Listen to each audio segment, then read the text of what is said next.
Welcome. The Pathology Innovation Collaborative Community is a regulatory science initiative that aims to facilitate innovations in pathology, as well as advance safety and effectiveness evaluation. The PI Collaborative Community aims to harmonise approaches to speed delivery to patients through collaboration in the pre-competitive space.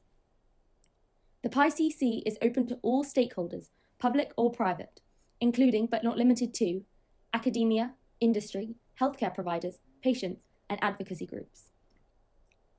Meetings of this kind are an example of lawful activity under federal antitrust law because the focus of the meeting is on government action or policy, including the industry's responses or positions taken with respect thereto. However, antitrust monitoring is needed for companies' own protection since they are direct competitors meeting together.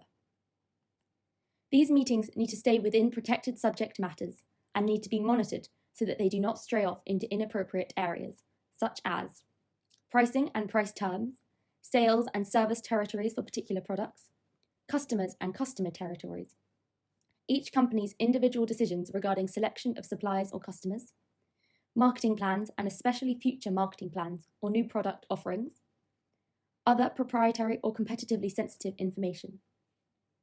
Today's meeting will follow the written agenda and there will be no discussion of pricing or other prohibited topics. If the discussion veers into those topics, we will terminate the discussion. If you have any questions or concerns about the propriety of the discussion, please raise it immediately, and we will take a break to determine how best to proceed. The Medical Device Innovation Consortium acts as the formal convener, and we will follow their conflict of interest policy. For additional information, we defer to our Code of Conduct and our website, www.pathologyinnovationcc.org. We look forward to moving the field forward.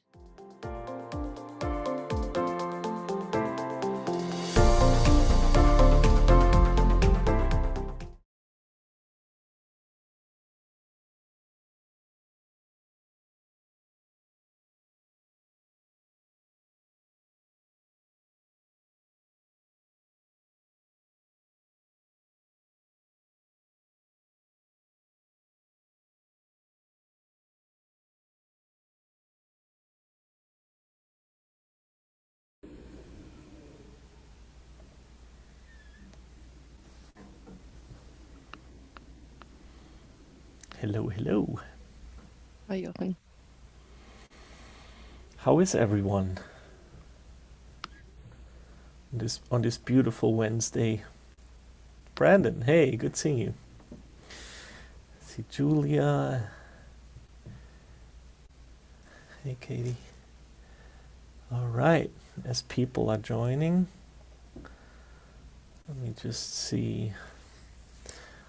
Ulla, are you gonna share your screen for the PowerPoint, or am I? Major co-host, so you can go ahead. Okay. Let me just share this here.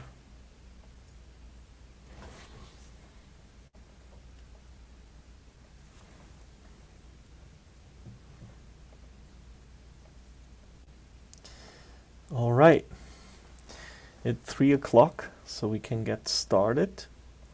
Welcome to the Pathology Innovation Collaborative Community Steering Committee. And I believe we have a packed agenda that I think Ulla just pasted in the chat. So it's my distinct pleasure to hand this quickly over for the first point to Abby. Are you there, Abby?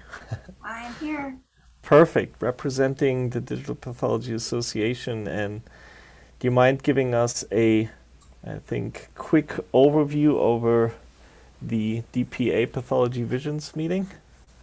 Yeah, not at all. And feel free to direct any specific questions as well. And I know a few of you were also in person with us, so feel free to chime in as well. But we held Pathology Visions in person in Las Vegas at the MGM Grand from the 17th to the 19th. And overall, it was a huge success. We are so happy that we pushed forward with holding it in person. We did have our highest registration to date, which was great to see this year, excluding last year's virtual meeting, of course, but who wants to remember that? We Yeah, so highest registration to date, we had a sold out exhibit show. All of the presenters presentations were well received. We did allow the international speakers who were unable to attend the ability to present virtually. So we had 6 of those, and those all went off well. Everyone was able to come in and present live, or at least do the Q&A live, which is really great to see. Yeah, I mean, it was so wonderful to be back in person. That's really the best I can say. We had a great time. It was lovely to see everybody. From the feedback that we've received thus far, it's been all positive, and everyone was thrilled to be back in person and not be virtual. Especially our exhibitors, of course, but the attendees as well. Everyone really enjoyed the networking opportunities and the face-to-face collaborations again. So we're, on the DPA side, really glad that we were able to push forward with that in person. I know some of you, Joe, were unable to attend in person, unfortunately, but for the most part, we did have a good attendance, about 80. I'm so sorry, there's a lot of work going on outside. There's about 86% of attendees actually showed, which is still a really great percentage to have. It is a little lower than our usual attendance. We usually have around 95%, but given the extenuating circumstances this year, it was really good to see at least 86% still show and actually participate on site. Yeah, I wish I could have been there in person, but once I develop my time machine, I will travel back in time and I'll join. But unfortunately, I couldn't make it this year. But no, it sounds like a fantastic meeting. Quick call out to Marcus Herman. I think we have coupled this here as sort of a sub point. Marcus, can you maybe briefly summarize the DICOM Working Group 26 hackathon? Yeah, sure. Thanks, Joe. Awesome. Thank you, Marcus. So I don't know to which extent you're all familiar with kind of like the various connectathons that the DICOM Working Group 26 Pathology has conducted over the last couple of years. But that was an activity that was primarily driven by vendors. So, manufacturers of image acquisition devices, display devices, storage devices, to come together and test their prototypes or products for the exchange of whole slide images in DICOM format. So that is something that has been conducted since 2017 until the last virtual meeting from the DPA last year. But what we wanted to do now is to go basically beyond the images themselves and test the connectivity or interoperability with respect to image annotations.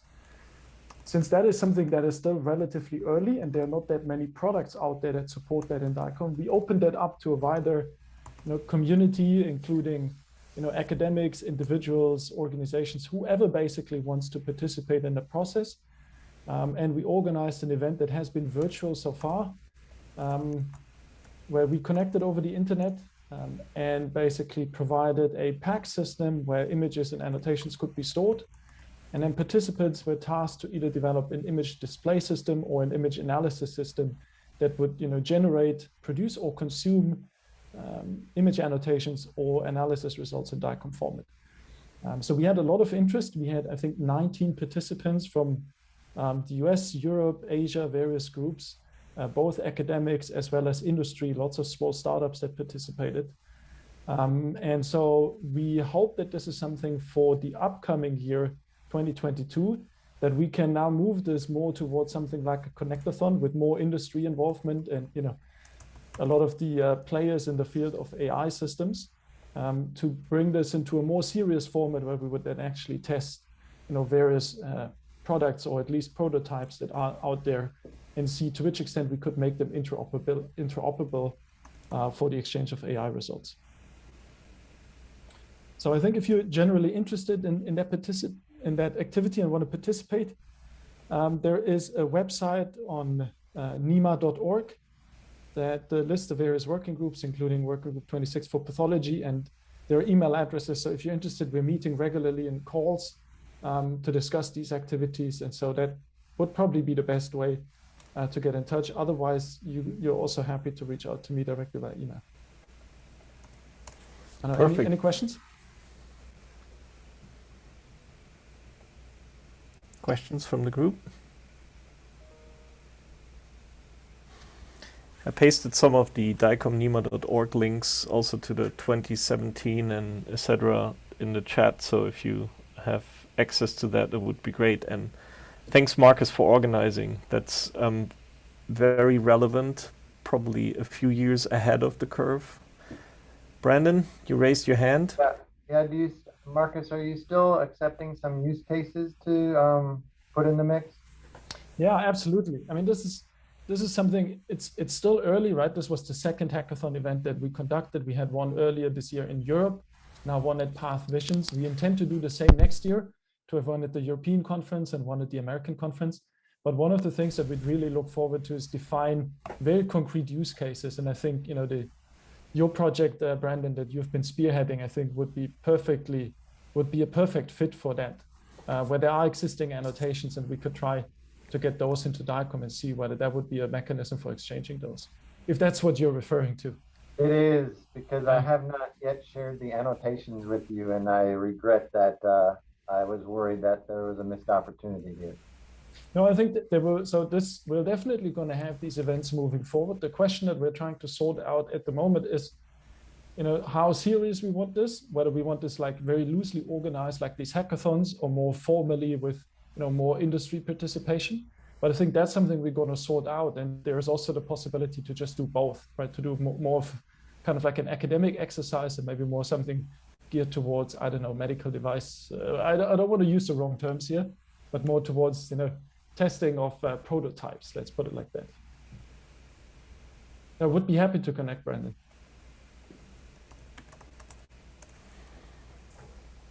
Sounds great. Other comments or suggestions, dreams for the DICOM work group? No, it's... I like it. I don't know. If you dream about DICOM, reach out. Then you need to annotate the dream. I love it. All right.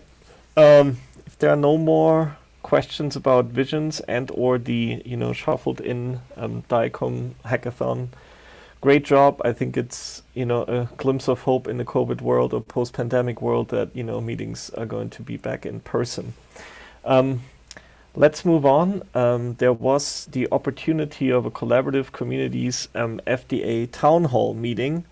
And I think, Brandon, could I ask you to briefly summarize? Yes. All right. I did put together just 2 slides, just highlighting a couple that I'll share with Ula later. And if you do you want to show those? I could. As soon as you undisable me. That would be. Ula has the force today. All right. I'm doing it and clicking share. And all right, of course it's not where I thought it was going to share.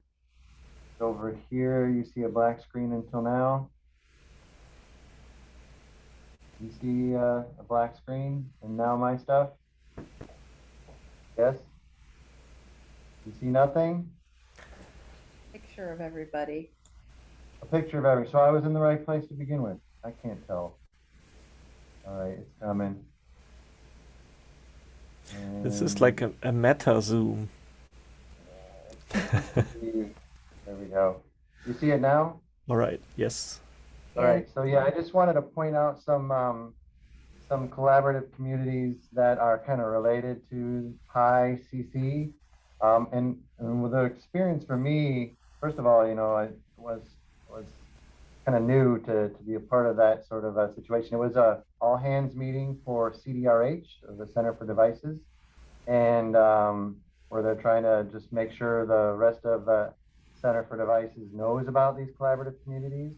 And so it was really kind of interesting and fun to see all the others, because we have been a collaborative community for darn near almost a year and a half, or let's see, yeah, almost a full December, year. yeah. Not even a full year, but we were in the group of mature groups that have been around and our questions were about how do we maintain engagement and things like that. And there were new groups that were even fresher than our own group, but it was really fun to see them all. I think there's like 16 of them, and covering a real broad swath of medical device landscape, and not just medical devices in terms of technology, but some interesting ones. And I just wanted to highlight just a couple. I hope you have heard of Nest. This is trying to plug into insurance companies and other large provider networks to try and create a data pipeline for understanding medical devices in the real world. And so I just got their link here for you to explore that collaborative community.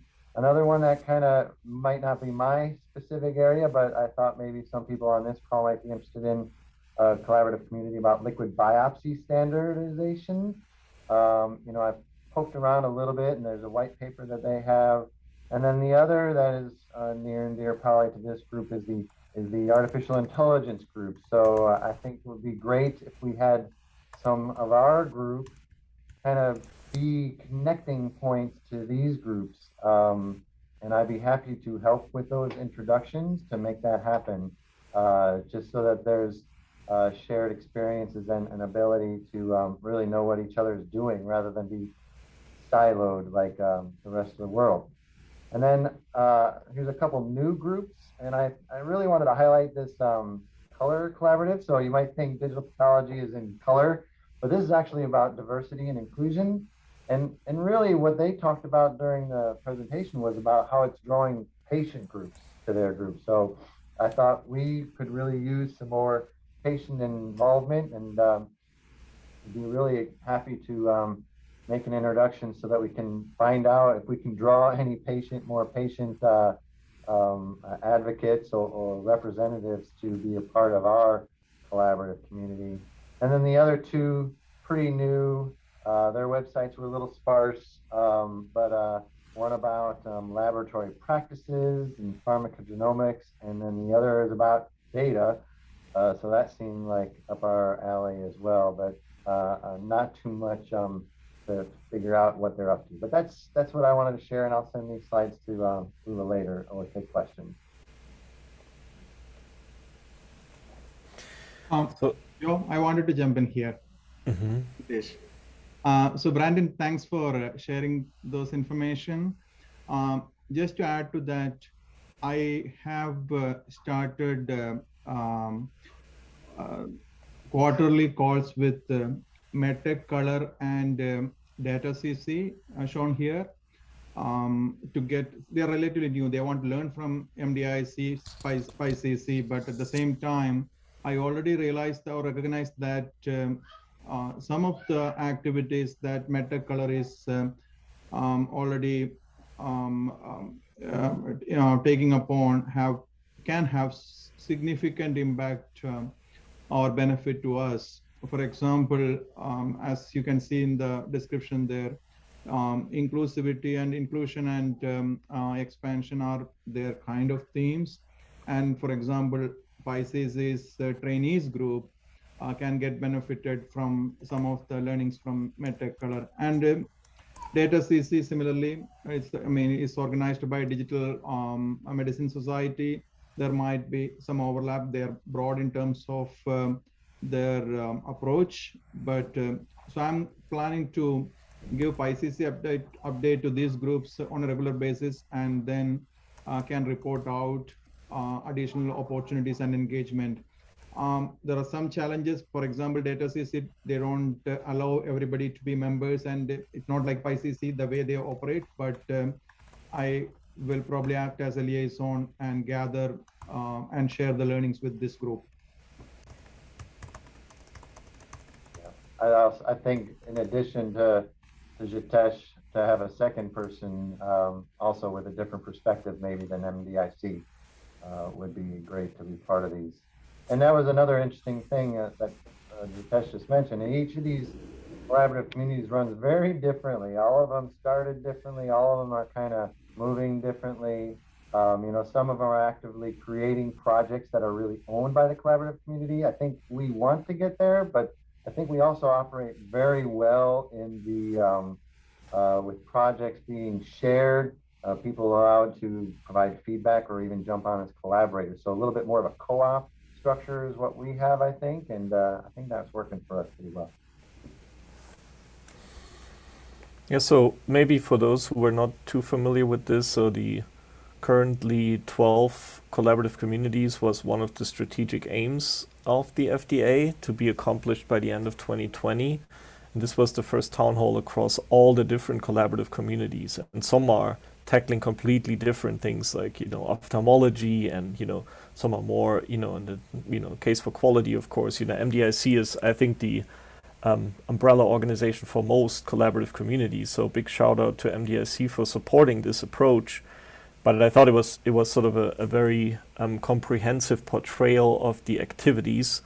And I believe the FDA studio has recorded everything, including, a comprehensive set of presentations, and is currently cutting and editing it, and that will surface soon on the collaborative communities webpage. And I think, PyCC will be featured, of course, as one, and it should be very helpful to also understand what other people are considering and or working on. So once that's out, we will update, our entire membership in a newsletter and, point people to it. But I just thought it was a very important meeting to portray what we've been working on. So if there are no more questions, we can... Yeah, I'll just say, without the Collaborative Communities program, all these things would be happening. It's just that no one would really see it all. And we certainly wouldn't be able to see it all in that big setting and be able to start making more connections, because all the scientists and reviewers here, they do participate in these groups. It's just now we have a platform for being a little bit more aware of it all. Perfect. Let me just share my screen again. So the next item is another meeting that happened that we wanted to raise awareness for. Videos are available. This was the Harvard and MIT Center for Regulatory Science Global Conference on Regulatory Science. This happened October 12th to 13th. And one of the keynote speakers was Bakul Patel from the DHCOE, which is the Digital Health Center of Excellence, one of the centers from the FDA. I just point to that quickly. We have an entire review on that on our websites. Quickly, this is a conference designated to regulatory science in the therapeutic and diagnostics field, so a little bit different, is not fully focused, but just wanted to outline that this is another track with many different, high-level talks with videos available. So we, I believe, have like a website for that as well. So I believe Ulla has already pasted this. So this was let's call it like the 3 quick glimpses at some of the conferences that happened since last steering meeting. So definitely summer break was over, so these were most of the fall conferences. Let's move on to a document that's open for public comment, and I think this is from the International Medical Device Regulators Forum, or IMDRF, which you find here. We just took part of this overview that they are proposing for a subset of AI-enabled medical devices out of the document. So the document itself, I think Ulla has shared the link. This is a very specific key terms and definitions document where IMDRF is soliciting comments. So this is, I think, open for public comment until the end of the month, I believe, maybe for another 10 days or so. Brandon, you may know a little more, but the part for supervised learning and deep learning, etc., this is sort of one of the international collaborations, I think, open till, I think, November 29th, if I recall correctly. So if you haven't seen that, please take a look at it. And if you're interested in contributing to a firm understanding of the dictionary and or terms for various of these tools, that would be great. Brandon, you want to briefly add something? I want to just point out that there's a couple guidance documents about software as a medical device that were originally IMDRF documents and that we, the FDA, accepted wholesale. So think of it this way: if you wanted to have be a part of guidance development, this is kind of that pathway. This document, I imagine, could end up being a guidance document for the FDA. So get your comments in so that people use words the way you want them to, and we can all be speaking a common language. Yeah, so it's important. Like I just pulled this up here. I hope you can see this. Is that sharing right now? Yeah. Yeah. So you see, this is taking on a lot of different members from various authorities and or administration. So this is clearly a large scale harmonization project. So I wouldn't be surprised if that's true. And people, I think, are quite active on commenting. So there is a complete list of existing comments. So please download that, and we can post that on the website update after the meeting as well. But I think the key point is to stay with the primary source to provide an overview. But this is clearly meaningful and likely going to form the basis for some international harmonization on the AI and machine learning key terms and definitions. I think the next part is same, but different. This is a good machine learning practices for medical device development as a guiding principles document. And Brandon, do you want to briefly outline what's meant with this? It's something that actually hit my email this morning, so I squeezed it in here. Same spirit, it's kind of fits in with that IMDRF effort, but this is kind of the FDA's kind of saying out loud, where do we need to build good machine learning practice, and the kind of section headings that you might use in a manuscript to say, I am writing about training data sets and independent test sets, and kind of map out what you think would be part of good machine learning practices, and hopefully that will get our attention. And certainly if you share it in this forum, we can kind of make sure that people that I know will hear about it, that work. But it's just kind of, and also if you're trying to get funding, maybe you could put in that you're attacking some of these good machine learning practices, methods and tools, and use this as motivation or justification for why you're doing it. Perfect. Thanks for the immediacy of including this, because this is important, and I think the link again is in the chat. Next thing is 2 job announcements. Brandon, straight back to you.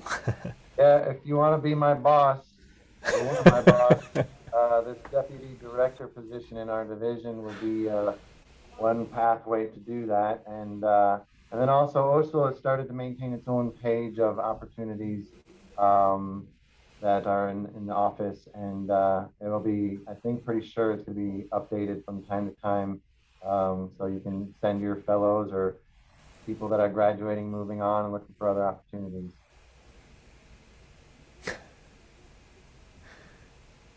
Awesome.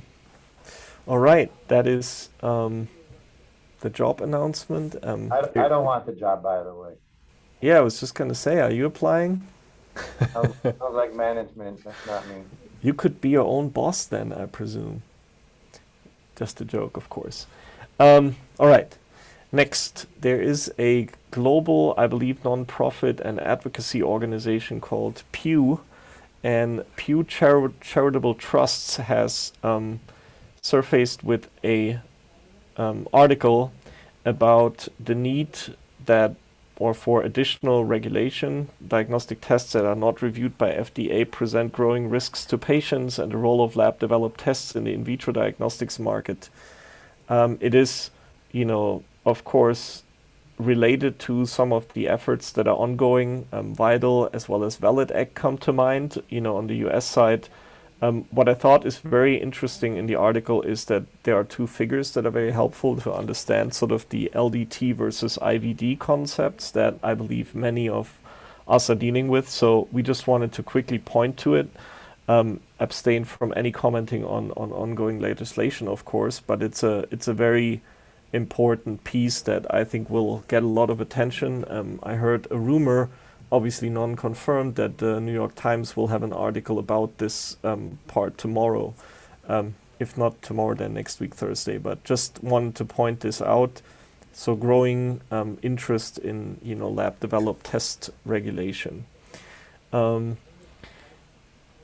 I don't know if there's a comments on that, but next topic, maybe we can move forward, is that there was Maybe, Joe, Yeah. sorry, because there was a very interesting conversation at Path Visions that I just wanted to bring to everyone's attention. I think that was initiated by Dave McClintock about laboratory developed tests, and he asked in a session whether anatomic pathology tests, if you will, so actually fall under the LDT, since they are not really LDTs in the traditional sense of what the LDT mechanism was designed for. So I just found that conversation quite interesting, and I was wondering whether that's also something we should be discussing in this group at some point. What is an LDT and what isn't, and how does the whole LDT concept fit onto anatomical pathology in general? That's a great point. So one video I can already refer to is from the subset project on the Valid Act, where we discussed some components of that and what an IVCT, so an in vitro clinical diagnostic test, is looking like under this new and, in comparison, of course, the older regulation. So this is the website. So it was Test Driving the Valid Act, and the definitions are already on this page. So I can post this quickly in the chat.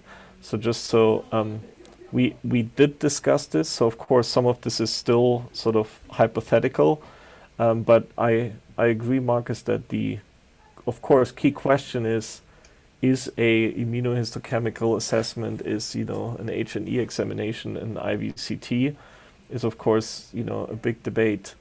One element with the abemaciclib CDK4, CDK6 inhibitors, that Ki-67 was recently just announced as a companion diagnostic test, which would clearly fit into the high-risk group, but definitely an interesting idea. I think it really depends on what you call an anatomic pathology test, right? So if it's like an IHC, there is a carve-out in the Valid Act, for example, for manual tests. So I think an IHC typically would fall into that. But when you start talking about like next-gen sequencing tests, which are frequently used in anatomic pathology, those most certainly would be subject to something like a Valid Act.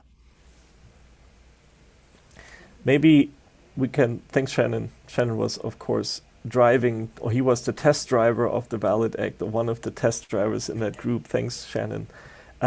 Maybe if someone's interested in sort of discussing that a little more, what Marcus and Shannon just sort of pointed to, can you just put your names in the chat to see, and then maybe we can start sort of a mini side branch project on that, sort of what would be considered an LDT from a more practical perspective. I think, Shannon, when we discussed this, you can almost, what was your wording? You can almost talk every test into a high-risk test, right? And yeah, so I mean, throughout this conversation, Mayo Clinic and some other organizations took 30 tests and tried to discuss by definitions invalid whether they'd be low risk or high risk.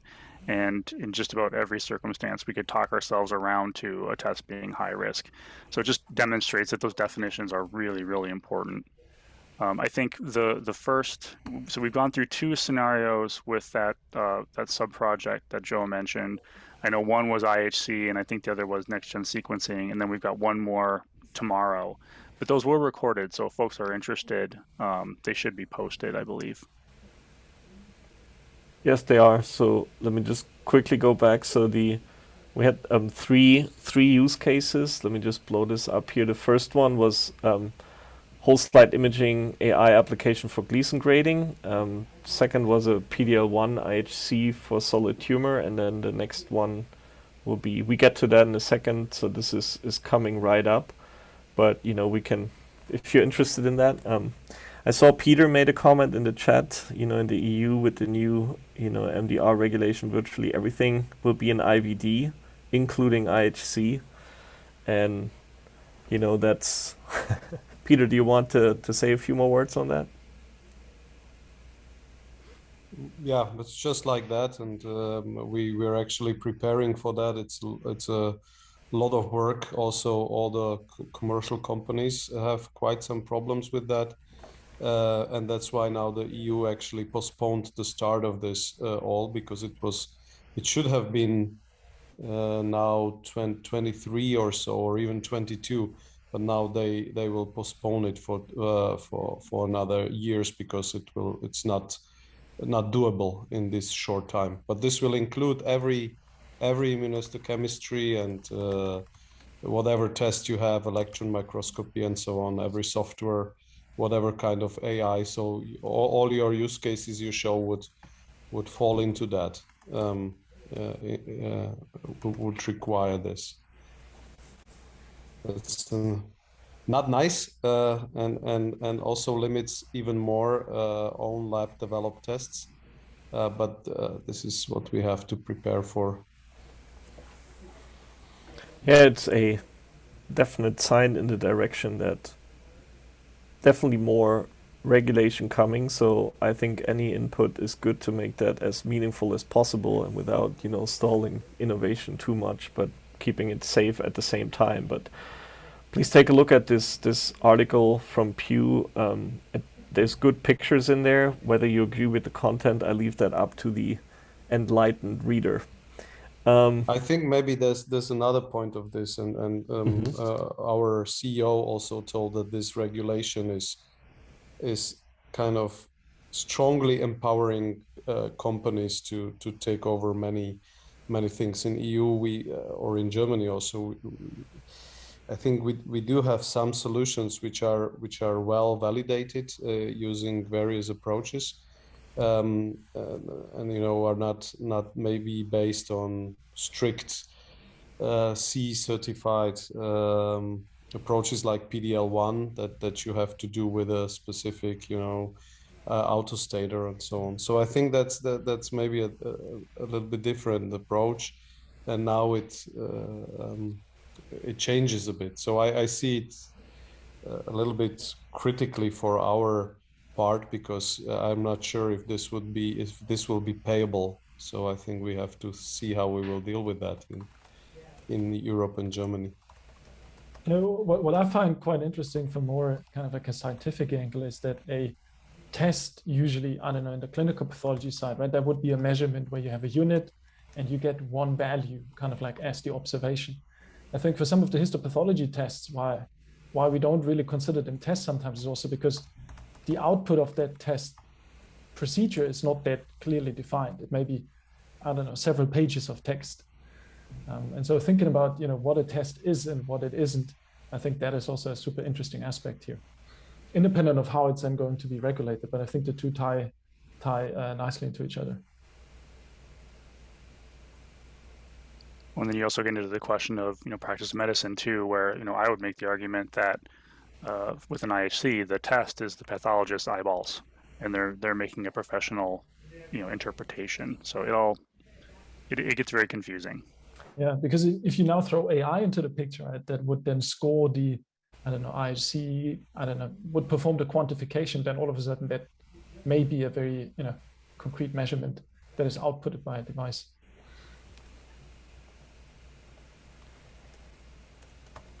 So I like the idea, suggestion. If you are interested in this, please just, send your name to Ulla, and then we can connect and maybe start a project on how that would, different vantage points on an LDT, and if the result determines what the test is, that's a very interesting aspect. All right, let's move on. So we have some time for open discussion. There is a paper entitled "The Potential of AI in Cancer Care and Research," provided by the National Cancer Institute, Bethesda. Ulla just, I think, you paste that, that would be great. AI, of course, taking over. Why I thought that this is important is that there's a lot of, image data commons, a lot of resources provided by NCI. And digital pathology is also mentioned in this publication. I know many of you have contributed in various forms, so this is kind of the first, sort of tip of the iceberg sort of publication on this and how to use these various resources. So I thought it's good to point to that. I don't know if we have some folks from NCI join. I know, Marcus, you worked on the IDC part. So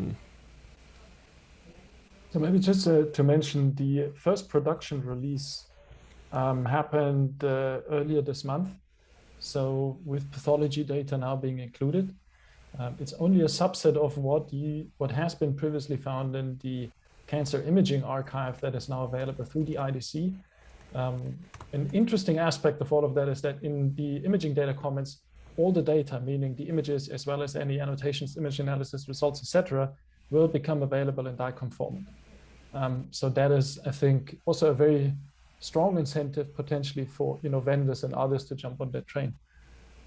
I'll include a publication here which got published recently on the imaging data commons in particular, if anyone is interested.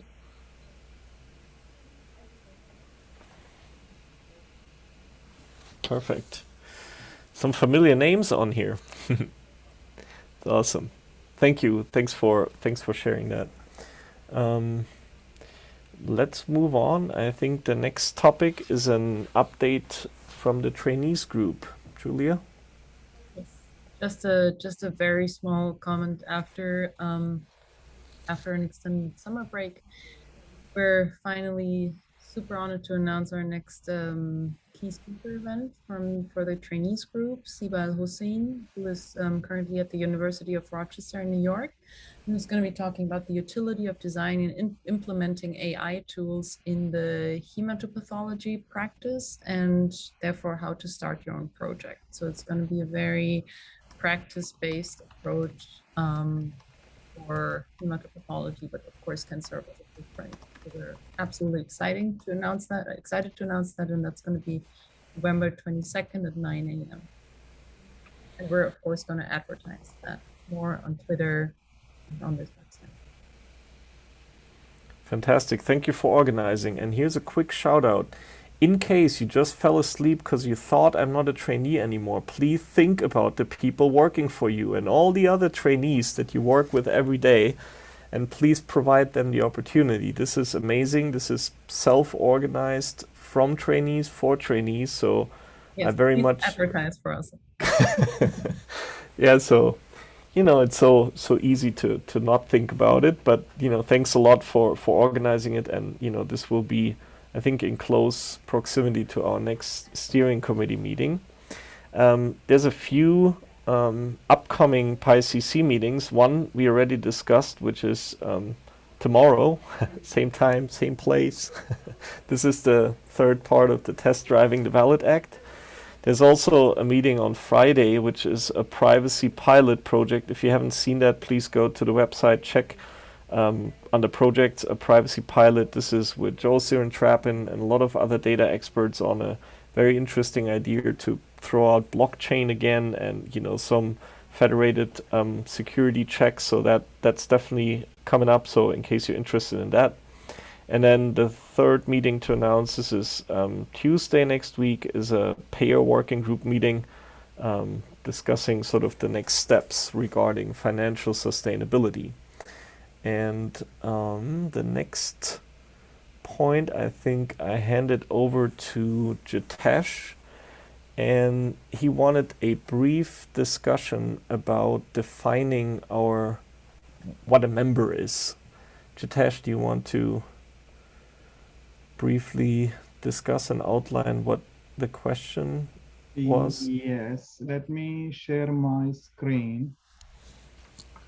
Okay. Share my screen so that we can get some input. Share my screen. So this is a draft. So the reason why we are bringing this up is, as you heard from Joe and Brandon, we had good discussion engagement at the CDRH presentation last week. And I've been getting follow-up inquiries because, of course, we make all our activities available through the website, PyCC website. And we have good traction with the almost 500 subscribers or attendees. But I think for the sake of good reporting practices or matrices, we probably need to see what are the best ways to define and report it. So I was thinking we may wanted to consider who is a real PICC member and who is a subscriber. So I jotted something out to get your input. So I'm trying to define members who are the people who subscribe to our newsletter or join us using the Google form we have already created, but at least attend 2 PyCC events per year.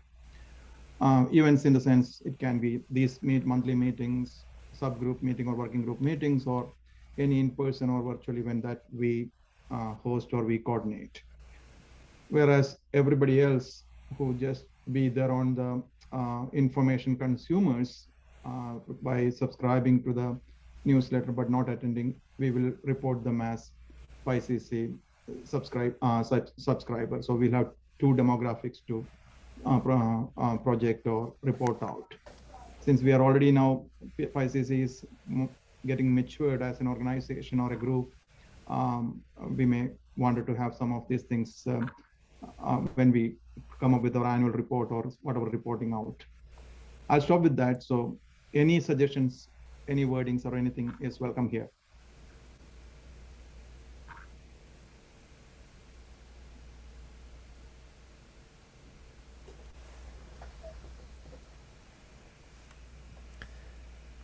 So I think this is trying to tackle the problem of, we didn't have an annual meeting where we could say, everyone attending, like a full membership attendance would classify someone as being actively involved. I think if, we define any event and any participation as activity, I mean, it may be an active member versus a subscriber or so, but I think I just wanted to hear what other people thought of this approach.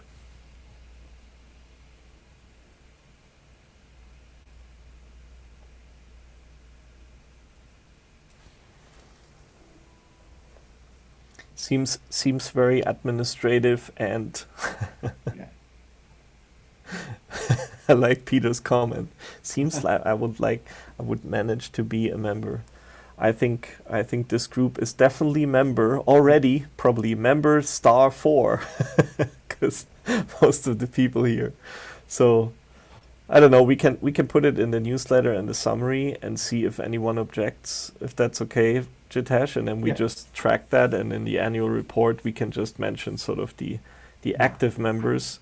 I think in one of the slide decks that we presented, there was a complete list. I think the one at DPA of all members, meaning all subscribers according to this definition, and the print gets very fine, meaning there's a lot of people who provide input and we have a lot of web traffic. So maybe we can provide that as a statistic, like at the next meeting. But yeah, we also have people who signed the charter as another category.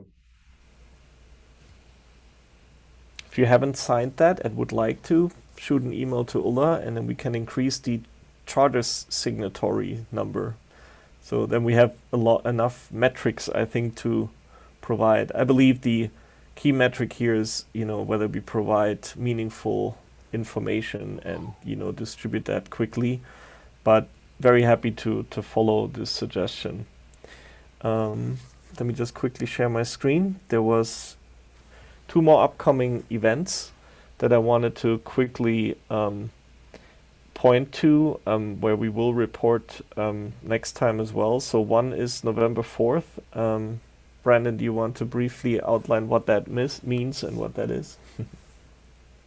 Yeah, it's update season, I guess, for the collaborative communities. And we had the town hall to generate broad interest in the center. And then this is a little bit more the collaborative community liaisons, such as myself, reporting to the program leaders so they can hear a little bit more about what's happening. Joe and I and Jitesh filled out kind of an accounting form of things that have been happening.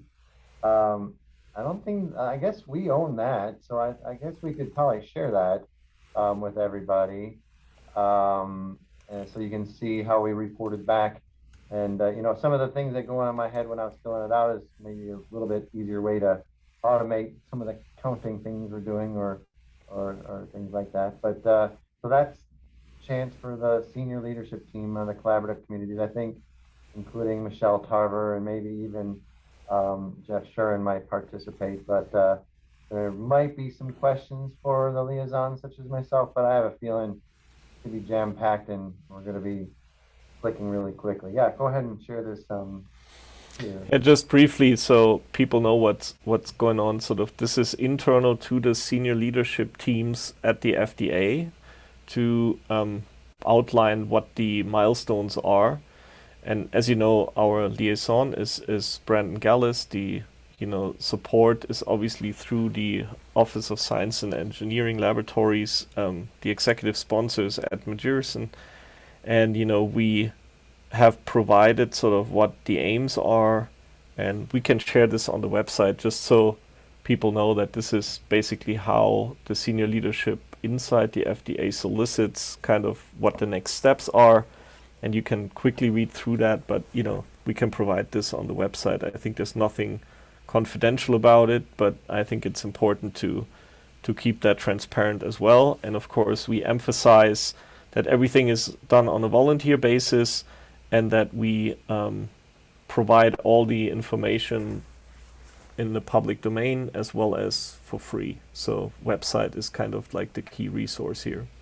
I drafted that document based on the website, really. I just clicked around and counted things and put that together. Mm-hmm. So, and that's, I think, a real great aspect of this group is that's how we operate. And then the final announcement is this Artificial Intelligence in Oncology conference. This is from Case Western. It's the Case Comprehensive Cancer Center, and you see some of the people who have contributed quite a bit to PyCC as well. So just wanted to briefly point to this. It is focusing on precision medicine and cancer disparities. So definitely, an interesting aspect, and the conference I think is available. I think the link will be pasted as well. So we paid close attention that we can leave some time for additional discussion, points, suggestions, new projects, new ideas. So this is kind of the official end of the written agenda, but I would really like to leave some time in for additional suggestions.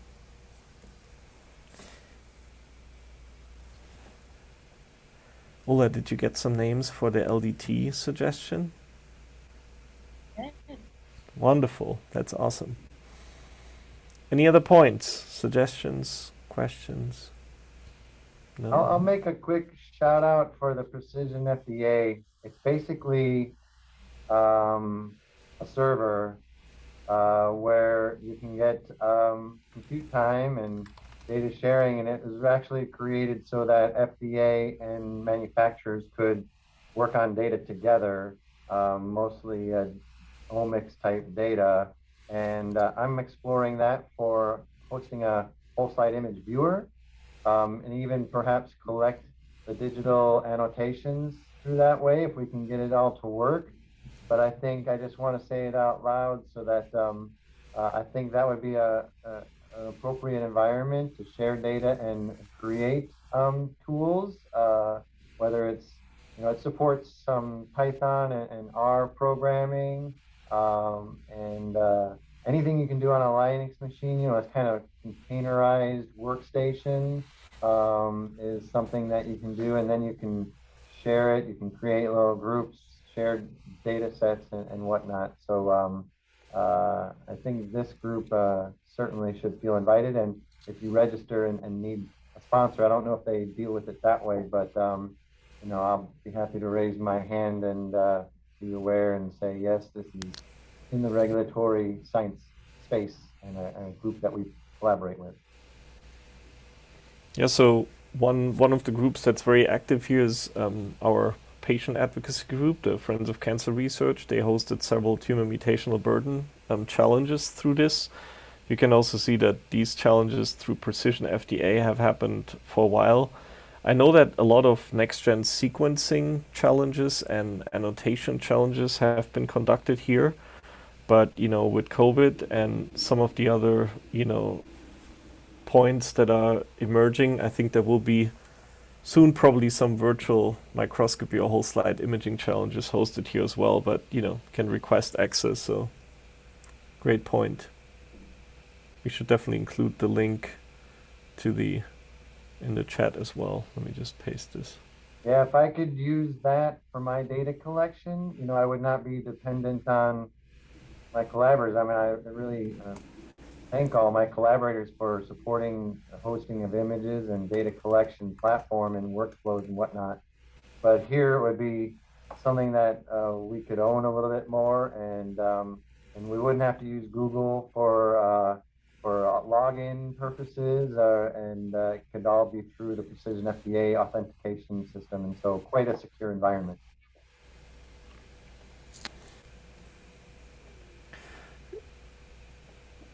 Carolyn, do you want to briefly outline the new MDIC real-world evidence framework? Yeah, unmute, sure. This is okay, we have an IVD real-world evidence framework that is available for downloading. And what we have done is we have taken the framework and have begun to add more education on practically applications for it. For example, in here, this educational series was presented by Dr. Marina Kondratowicz within CDRH, and it's going to cover study design considerations for an IVD clinical performance study using real-world data to support a pre-market submission. Also, step-by-step comparison of a traditional IVD clinical study, which they're calling a wet study, and to a study design that uses real-world data or a dry or virtual study. And then also in here, it's going to talk about how to address missingness in your data. So I think folks on the phone and your colleagues will find this a handy tool as we all continue to move forward on using real-world data in the regulatory process. Thanks for highlighting positive percent agreement. We're not big fans of Kappa, because I don't really understand it still to this day. Brandon, this was just for you. It's ongoing, and I think we're all learning together, but this will give you some great tools for as you are looking at how can you use real world data in your submissions for diagnostics. Thanks, Joe. Perfect. This looks like a very, very well thought out. And I see that it says educational module 1. That gives us like hope that there's a module 2, 3, 4, etc. I'm right now trying to convince individuals to do one on data quality and methods. So that's very, very meaningful. We keep working. So I love it. This is really cool. I like it because there's a lot of data to be emerged from not only digital pathology, but you know, I think a lot of laboratories have treasure troves of real-world evidence, real-world data, and real-world evidence, and making use of that will empower a lot of people, not only device manufacturers. So that's very, very helpful. And there will also be an opportunity soon, I'm hoping before the end of the year. It might be at the first part of the year. MDIC's IVD AIML initiative is working on a framework that addresses ACP, Advanced Change Protocols, and SPS, predetermined software specs. pre-specifications. That's it. Rolls right off of Brendan's tongue. They are putting together templates and examples for how to apply not only software as a medical device, but software in a medical device. So the framework, I think it's going to be a big one. I think it's over 100 pages and includes a common glossary that they pulled together from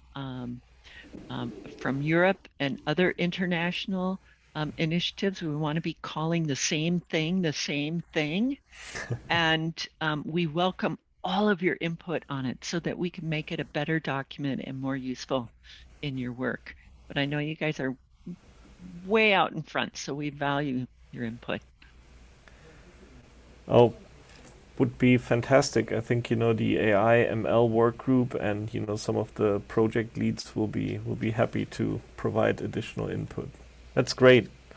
Love it. MDICs is always providing very comprehensive resources. That's amazing. Thank you. Other topics, news, links? If not, I thank you for joining. And Ulla, when is the next meeting? Last Wednesday of next month? Awesome. Not the day before Thanksgiving, is it? Is it? We will find out. It is. Well, then I think that's going to be the Thanksgiving steering committee. We will steer straight toward Thanksgiving.